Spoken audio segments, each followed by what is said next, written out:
अस्सलाम वालेकुम दोस्तों, मेरा नाम है जी। वैसे तो हमेशा की तरह मौजूद है दाऊद और आप देख रहे हैं क्रिकेट की दुनिया पे अली एंड दाऊद शो। तो दोस्तों, आज के हम टॉपिक में बात करने जा रहे हैं। रमीज राजा की तरफ से एक बड़ी स्टेटमेंट निकलकर सामने आई थी।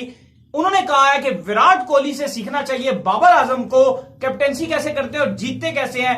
क्या यह बात वाकई ऑथेंटिक है या नहीं, तो कंप्लीट डिटेल से बात करेंगे इसी बात के ऊपर। तो अगर आप आए हमारे चैनल पर नए तो चैनल को सब्सक्राइब करके साथ लेके बेल आइकन को बजाना भूलिएगा। तो बात का आगाज करते हैं दाऊद के साथ। बिल्कुल, और साथ में हम बॉलिंग के ऊपर ही बात करेंगे कि इंडियन बॉलिंग जो है वो इतनी बेहतर कैसे हो गई है और पाकिस्तान की बॉलिंग में इतना डाउनफॉल किस तरीके से स्टार्ट हो गया है। मतलब शुरू में अगर देखा जाए तो इंडिया की बॉलिंग जो है वो इतनी अच्छी नहीं होती थी, पाकिस्तान की बॉलिंग बहुत अच्छी होती थी, लेकिन अब तो इंडिया ने अपने आप को बॉलिंग में भी प्रॉपरली मनवा ली। जसप्रीत बुमराह जैसे बॉलर्स उनके पास मौजूद हैं जो कितना कितना कम रन जो है वो डिफेंड कर जाते हैं। तो बात का आगाज करते हैं पहले जी बाबर आजम को लेकर। तो विराट दाऊद एक स्टेटमेंट निकलकर सामने आया रमीज राजा की जानिब से, जिसमें रमीज राजा ने यह कहा है कि बाबर आजम जो है उनको चाहिए कि विराट कोहली से सीखें।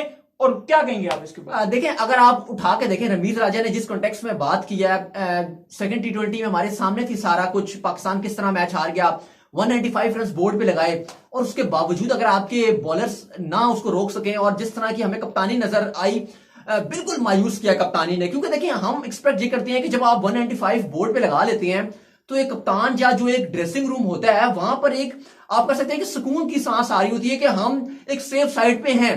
क्योंकि अगर आप देखें तो ऑलमोस्ट जो अगर आप एक औसतन एवरेज की बात करें तो 14 से भी कम की परसेंटेज है कि 180 का टारगेट चेज हो जाता है, वरना 180 जो बना लेता है वो ऑलमोस्ट 85 या 86% मैच जीतता ही है। चले दाऊद, ये चीज तो एक जाने पे चले, कैप्टेंसी में भी हम ये कहेंगे कि बाबर को ना थोड़ा बहुत टाइम देना पड़ेगा। मतलब विराट कोहली बहुत ज्यादा मिच्योर है, वो नेक्स्ट लेवल है। बाबर अभी नए नए आए हैं कैप्टेंसी में, थोड़ा उनको टाइम लगेगा सीखना। यहां पे चले थोड़ी सी उनके साथ ज्यादती हो जाएगी अगर हम उनको कैप्टेंसी में उनके साथ कंपेयर करें। मैं बेसिकली बात ये करना चाह रहा हूं कि बाबर आजम की जिस तरह की शानदार किस्म की बैटिंग है और जो उनका बड़े बड़े मतलब उनमें नाम आता है, जैसे कि विराट कोहली के साथ नाम आता है, विलियमसन के पास साथ नाम आता है, मतलब मॉर्गन को ले ले, इन सब लोगों के पास बड़े शॉट्स मौजूद हैं। मतलब बात में ये कर रहा हूं, अगर 80 अगर आपने एक रन बना लिया, जैसे आप जो बात कर रहे हैं बिल्कुल आप सही कह रहे हैं कि जैसे अगर आप सेट हो गया, यानी कि अगर आप टी20 में अगर आपने 30-40 रन बना लिए, चले आपने 50 रन बना लिए, तो उसके बाद आपके पास वो वाला गेयर होना चाहिए कि आप कहें कि ये मेरे पास 5वां गेयर।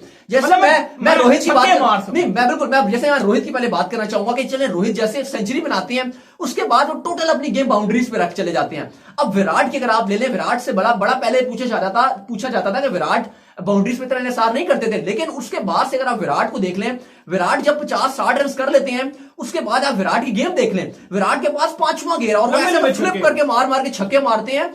और ये बिल्कुल अगर आप देखें विराट की बॉडी देखें तो विराट की बॉडी भी एक स्लिम सी बॉडी है, स्मार्ट है, कोई ऐसा नहीं है यार मॉर्गन से किसी की बॉडी नॉर्मल होगी। बिल्कुल, मैं बात ही करना चाह रहा हूं कि वो ऐसी वाली बॉडी नहीं है जैसे आप कहें कि रसल की हो गई, पोलार्ड की हो गई, कोई बहुत बड़े बड़े जिस्म वाली बॉडी उनकी नहीं है। जैसे हार्दिक पांड्या आप ले लें, वो एक स्लिम वाली बॉडी वाले हैं, लेकिन जब वो छक्के मारते हैं, बात ये लेकिन विराट की इसलिए बात कर रहे हैं कि हमेशा हर चीज में कंपेयर किया जाता है कि कवर ड्राइव विराट बड़ी खूबसूरत मारते हैं, हम कहते हैं बाबर भी बड़ी खूबसूरत मारते हैं ड्राइव, लेकिन अब बात यह आ गई है कि बाबर को भी रन्स बनाने पड़ेंगे और टी20 में क्योंकि नंबर 1 है इस टाइम, कि राहुल नंबर 2 पर है, लेकिन बाबर को मैच विनिंग इनिंग्स खेलनी पड़ेगी। ये नहीं कि बाबर बहुत टाइम गुजार जाते हैं, बहुत ज्यादा खेल जाते हैं। बात कर लेना तो उनके पास भी बड़े शॉट मौजूद हैं। मैं बात ये करना चाह रहा हूं, अगर बाबर आजम को फैब 4 के अंदर रहना है, टेस्ट में तो मैं कहूंगा शानदार है बाबर आजम, ओडीआई में भी गुजारा कर जाते हैं, बेस्ट है। लेकिन टी20 में कम से कम बाबर आजम को अपने पास ये बड़े शॉट्स लाने पड़ेंगे, फिर हम कहेंगे कि यार ये बड़े प्लेयर जितने हो गए, विराट कोहली हो गए, चाहे वो स्मिथ हो गए, चाहे वो मॉर्गन हो गए, मतलब इनके साथ केन विलियमसन हो गए, 50 बॉलों में 90 ये लोग चेस कर लेंगे, बाबर आजम फंस जाएंगे ऐसे ही। और हाँ, बात यही हो रही है, रमीज राजा भी हमने अक्सर देखा है कि जब वो मैच के बाद जाते हैं कोई कुछ पूछने के लिए, तो रमीज राजा उनसे अक्सर क्वेश्चन पूछते थे पहले कि आपने जो है अपने बड़े शॉट्स पे क्या करेंगे, जब आप वैसे तो बड़ा टाइमिंग अच्छी करते हैं, पावर प्ले का इस्तेमाल अच्छा करते हैं, लेकिन आगे जाके क्या करेंगे? तो वो कहते हैं कि मैं इस पे काम कर रहा हूं, मैं मेहनत कर रहा हूं। लेकिन बात बिल्कुल ठीक है कि अगर बाबर अपना फ्यूचर टी20 में और ब्राइट करना चाहते हैं तो बाबर को थोड़ा तेज खेलना पड़ेगा, वो 5वां गेयर देख लेंगे। मैं तो कहूंगा कि मोहम्मद हफीज की जो हार्ड हिटिंग की एबिलिटी है वो बाबर आजम से कई ज्यादा अच्छी है। नहीं, बिल्कुल, मोहम्मद हफीज ने तो हमेशा प्रूफ किया। मैं कहता हूं कि मुझे भी जो आपका करंट स्क्वाड है इसमें फखर जमान और मोहम्मद हफीज इनका बेस्ट है। अगर आप हिटिंग की बात करें, उसके अलावा आपके पास कोई है ही नहीं। थर्ड में इमाद आ जाते हैं जो आखिर में आ जाते हैं, लेकिन उसके अलावा आपके पास पूरे स्क्वाड में कोई नजर ही नहीं आता। इस बात भी इसलिए कर रहे हैं बात हमारा दुनिया का नंबर 1 बैट्समैन कहा जाता है। लोग तारीफें करते हैं तो उसमें होता है, अगर आप वैसे अगर आप नंबर 1 में ये चीज होनी चाहिए तो वो तो बिल्कुल, अगर आप तीनों फॉर्मेट्स उठा के देखें तो फिर तो आपको विराट कोहली नजर आती है। अगर आप उसमें बेस्ट देखेंगे तो विराट का कंपैरिजन तो किसी के साथ भी नहीं है। लेकिन बहरहाल अली, हम जो बात कर रहे थे वो रमीज राजा ने बात की है कि बाबर को कप्तानी सीखनी चाहिए विराट कोहली से, और उसकी वजह यह है कि हमने कप्तानी में बहुत ज्यादा फ्लॉज देखे हैं। और अगर आप विराट की बात जिन्होंने की है, विराट एग्रेसिव डिसीजन लेते हैं। अगर आप बाबर को लें तो देखें, बाबर ने प्लेइंग 11 में अपनी हैदर अली को खिलाया नहीं खिलाया हैदर अली को। आमिर को जिस तरह उन्होंने यूटिलाइज किया, आप सबके सामने है, आमिर को यूज ही नहीं किया, नया बॉलर से करवाया नहीं। आपकी बॉलिंग बिल्कुल ऑर्डिनरी बॉलिंग नजर आई है। जो आपके विराट कोहली और बाबर आजम है ना, उनमें जमीन आसमान का यहां से भी फर्क है। जो इंडियन टीम है उसका कोच विराट कोहली की मर्जी से रखा जाता है। रवि शास्त्री को उन्होंने कहा कोचिंग से कोई हटाएगा नहीं हटे, आप यहां पे करें ना। बाबर बाबर पावरफुल ही नहीं है। देखें, बाबर बात ये कि बाबर के पास पावर ही नहीं है। हकीकत बात ये है, आपकी और देखिए सबसे अच्छा बिल्कुल। और जो सबसे बड़ी बात है, रमीज राजा ने ये कहा कि आप अजहर वाली कप्तानी ना करें, क्योंकि अभी जो नजर आई थी आप T20 टीम में, जो हमने मैच देखा है सेकंड T20, वहां पे अजहर का झलक मुझे नजर आ रही थी। जिस तरह अजहर कप्तानी करते हैं, पीछे पीछे होते हैं, कुछ खास नजर नहीं आ रहे होते, वो अजहर वाली कप्तानी कर रहे थे।